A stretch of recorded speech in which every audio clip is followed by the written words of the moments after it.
in Unreal Engine 4 on how to do some water caustics. And if you don't know what water caustics are, they are this effect. The water refracts the light coming through it and casts some shadow and some light.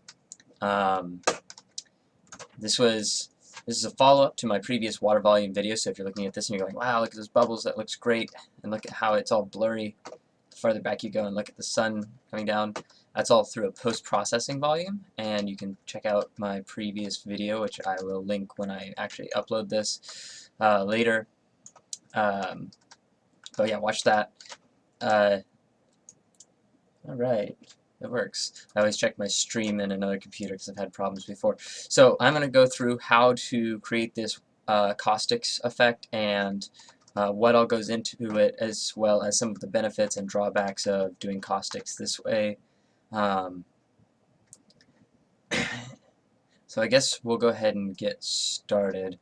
So generally what's going to happen is we're going to create a material and we're going to put it onto material type channel, I don't know if it's a channel or what, but as a deferred decal, which allows us to then move it around as we want. So I'm going to go ahead and delete the one out of the level here so you can see what it looks like without.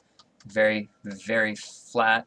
Again, I don't know if I said it, but shout out to, I guess it was PRIVATE PRIMATE, who commented on a previous video and said, boy, you know, caustics could really sell this water effect, and I think he is right. So let's go ahead and get started. I'll go through everything you need. I'm using Unreal Engine 4.11 right now. 4.12 should be fine. 4.10 should be fine. If you're not upgraded to 4.9 at least, you should upgrade. You will also need the water planes content example that is provided by Epic. If you don't have that, you can check out my previous video and I explain where to get that from the examples or from the learning section of the Unreal Engine launcher. So we'll go ahead and get started. I'm going to go ahead and back up to my assets and create a new folder. We'll call it Caustics. And we're going to use a little bit of engine content here. So you can see I have engine content and engine C++ classes. To get those to show up, if you don't see those, you can click on this checkbox which shows engine content. And the first thing we're going to want to do is navigate to engine content. We're going to scroll down to functions, and in functions they've got a bunch of cool stuff. There's actually a lot of stuff here that you should check out.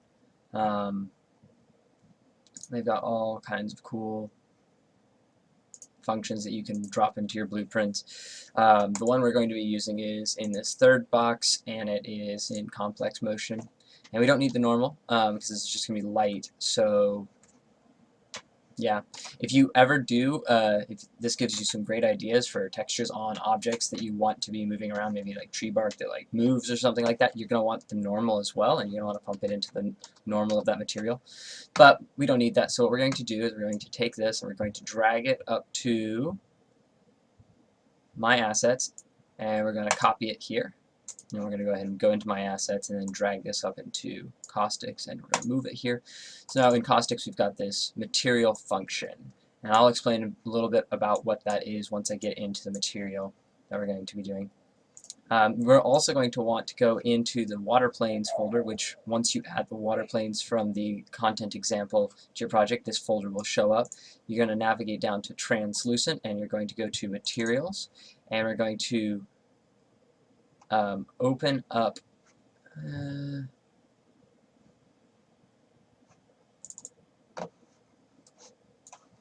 no, we don't need to open it, we just need the texture from it.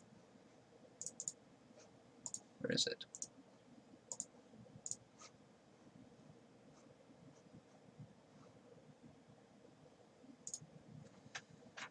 Somewhere in here. You can grab the texture that they use. Yeah, this guy here. Let's go ahead and, I don't know where that is. Waterplane lake textures. Okay, yeah. So it's in the lake. My apologies. Lake textures, there it is. Okay, so we're going to grab this, we're going to do the same thing, we're going to copy it into here, and we're going to go into My Assets, and we're going to pull this up into Caustics, just move it there. So now we've got a texture, and we've got this, and that is actually all you will need to do this. Everything is provided by Epic, so you don't need to make your own textures, you don't need to buy anything. This is from the Waterplanes free content example from Epic. So now we're going to create a new material. Hey, we'll call this Caustics. Caustics, there we go. And we're going to go ahead and open it up. And I think I've remembered all this, but if I forget, I might have to reference the other material that I created. So, first thing we're going to do is we're going to change the material domain. That's what it is, not a channel. It's a domain. We're going to change this to a deferred decal. And what is a deferred decal? It is something that when you place it, it has, you can't see it now, a volume, and anything that overlaps this volume gets the material applied to it. So you can see that there's a cross section here where this overlaps the ground, and where that cross section is, it layers that material onto it. And of course, if it's an opaque material, it's going to go over, and this is not an opaque material, so it doesn't, and you can see that it actually causes it to look shadowed here, as if there's something shadow, like casting a shadow, but there's not. But that's not what we want. We want it to look like water, and it certainly doesn't look like water now. So you want to leave this on translucent, and that's important. What we're going to do is we're going to drag the two things that we got here, save everything, always save over and over again. We're going to drag these two in here. Yep. And then double click on the top to reopen it fully. And here's what we're going to want to do, if I remember all of this correctly. This guy, and I will explain what it does in a minute here, takes in a bunch of parameters. One of them is a texture, and we want that texture. Oh, I'm sorry. So if you drag the texture in, it comes in as this texture object, but what you really want is a texture parameter 2D. Yeah, I think that's it. Nope. Saying float 3 is not. Oh, so we want a texture 3D.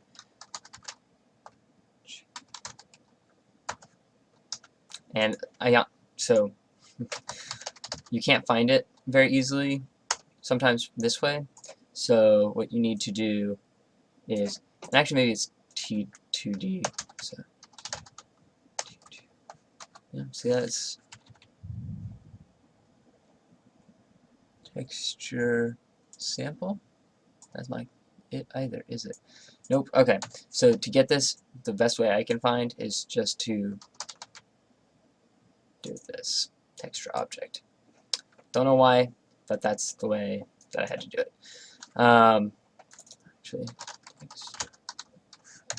no, it's texture object. I don't know why that's so hard for me. You're going to take the result, and we need it to be more contrasty than it is. So we're going to do cheap contrast. And we're going to go ahead and pump this cheap contrast into emissive and opacity. And you can already see that it's doing a little something there. And if we apply and save, you can see this is the bare minimum to sort of get something going on, and already that's looking pretty good. But we got a few problems. So the first problem is that it's all murky, and that's because we haven't set the contrast up. And the second problem is that if you size this up, it actually scales the effect with it, which you don't want. So what we're going to do is jump into here again, and we want to change this. So we're going to hold S down on your keyboard and click once really quick. That's going to spin off a parameter. And this is going to be the contrast. I'm going to drive that up into here, and we're going to set it to 0.18, I believe, is what I have it set to. And then what we're going to do is, because we want this to be scaled based on world coordinates, not on its scale, we're going to get an absolute world position. This guy. And this, if you plug this straight into the coordinates, you're going to get something that looks like this. And if you can't tell, that looks like it's a super duper fine grain coordinate stack. So what we're going to do is we're going to divide it. And I just like messed around with it until I got a division that made sense. 300 seems to be pretty good. So I'll go ahead and drag that there.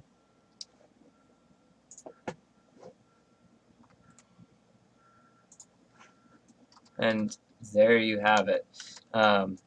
This should scale dynamically. And so what I'll do is I'll scale it up pretty big. You can see it's hanging out of the water here. I'll go ahead and center this guy up over the lake, and we'll lower it until this top bar here. You can actually squish this down a little bit. But then what we'll do is we'll lower it until this top bar just goes under the level of the water. That means that everything underwater is going to get that, and nothing above the water is going to get that. And caustics. It's really that simple. You can play with all of this stuff. So there's a few other things that I think are worth mentioning. So again, world position to get the scale of this fixed to world values, but that means that it's at too high resolution, so you're going to divide that out by some number. You can change this obviously, and you can even like expose this through a parameter if you want to set a scale parameter. There's also speed, which if you press S again, click, you can now set a speed. We'll go ahead and call that. It's actually closer to disturbance, because this is going to reflect how much disturbance is in the water. So right now it's completely frozen. Do 0.5. It's going to be just a gentle. I'll go ahead and pull this off like this. It's just going to be a gentle pond. If you want to do something more like a windy day or maybe even a babbling brook or something like that, you can change it to like 1.5. The default's 1. This gives it that. And also, if you need to, here I'll show the, so say 500 is going to make this really big. If you want it smaller, you can do like 200. There you go. Yeah. So then you can also mess with this divisor. This is really touchy, so I will warn ahead. This is sort of like the, I guess, murkiness, or like, yeah, the murkiness of the water. So I'll call it murkiness. That's really small. I'm sorry, that's so small. And I'll go ahead and set this to default. The default for this node is 0.25. Don't ask me why, but it is. So if you do that, it should look exactly the same. And then I'll show you what happens if you go like too far out. If you go to 0, you get nothing at all. It doesn't do anything. If you go as high as even 1, it's just like, I don't know, like kind of like cloudy light shining at you. So let's go to 0.3 so you can see the higher you go. So by 0.4, you've gotten really bright reflections, and it's almost completely covering the texture underneath. If you go to 0.1, even that is too low. Well, you can see it maybe a little bit back there. Let's go to 0.15. Yeah, it's barely covering the texture at all, and it's as if the light is just basically lighting this with almost no refraction. This would be like crystal clear, very still water. So that's just something else you can play with. I like to keep it about 0.2, a little bit less than the default. Other things you can do is you can, if you want this to be sharper, I have actually done this where I pulled this off to a power and I pumped that into the opacity, so that if you want to say like we'll do raise to the third, that's going to sharpen the contrast. Well, it's going to change the brightness of the opacity, and you'll get more distinct little spots moving around. So it's a little bit less obtrusive, but it still gives you that feel. I didn't do it as high as that. I just wanted to show that off.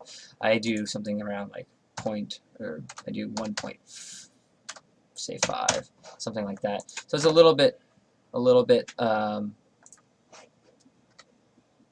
yeah. Okay, so I said I would also talk about, save again, always save. I said I would talk about what this is doing. So this is a material function, and if you open it up, yep, because I moved it. If you open it up, it's called four-way complex motion or something like that. Motion, four-way, chaos. All it's doing, and at first you look at it, it looks pretty chaotic, but actually all it's doing is it has some panners.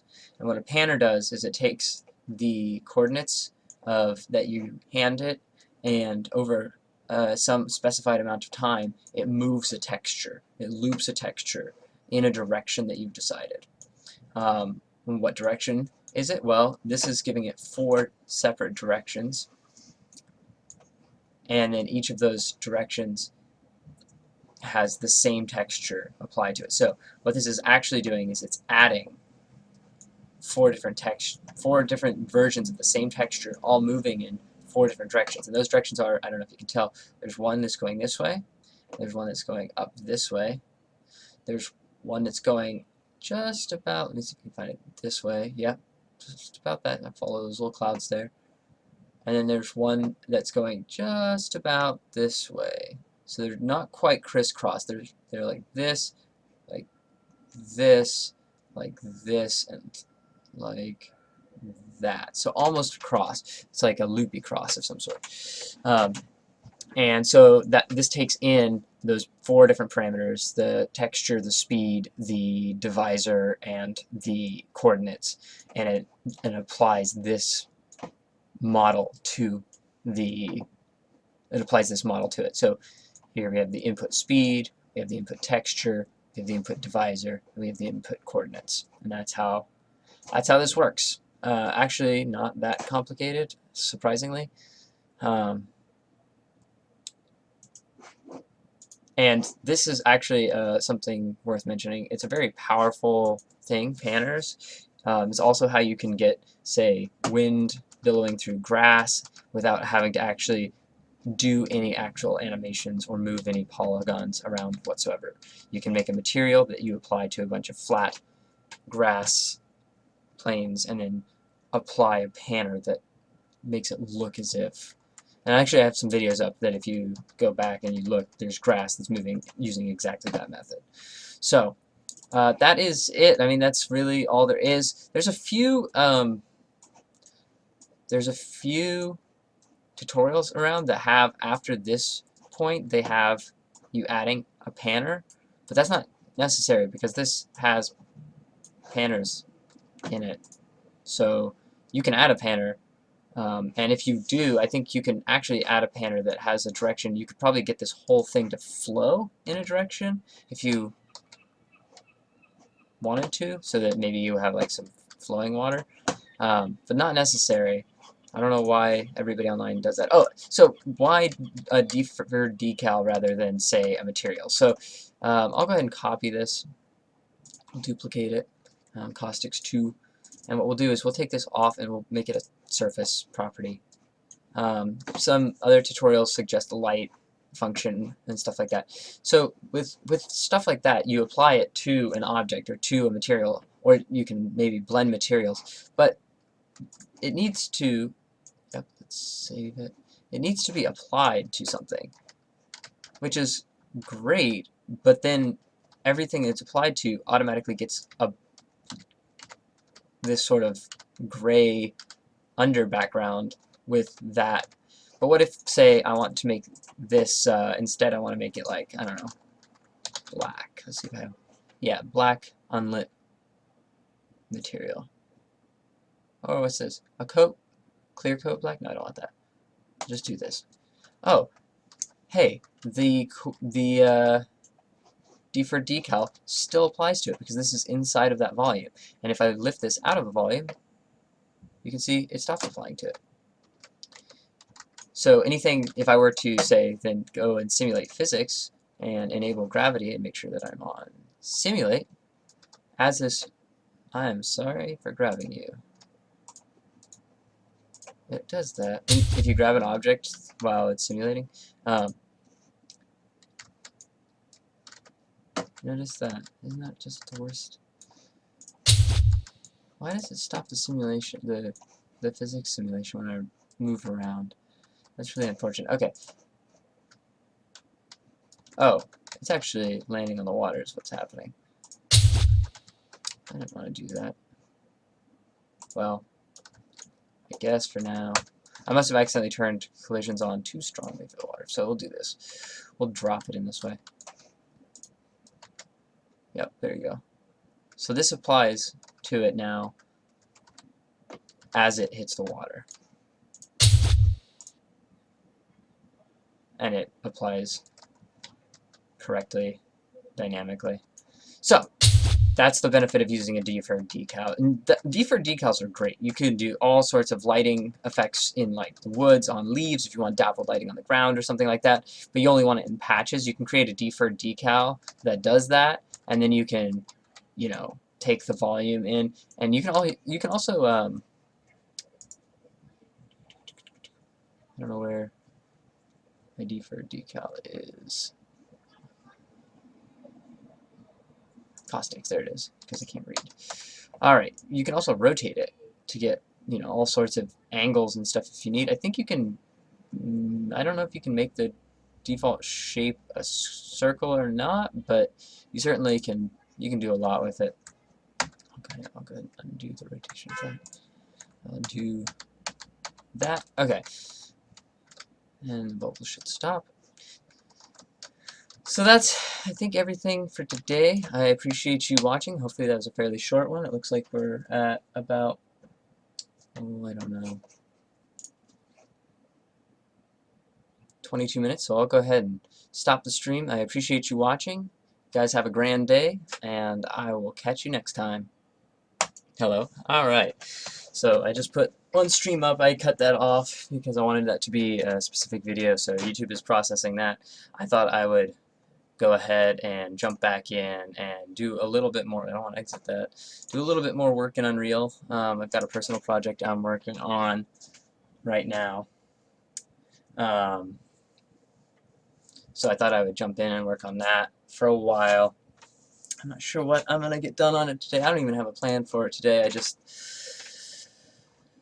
This is the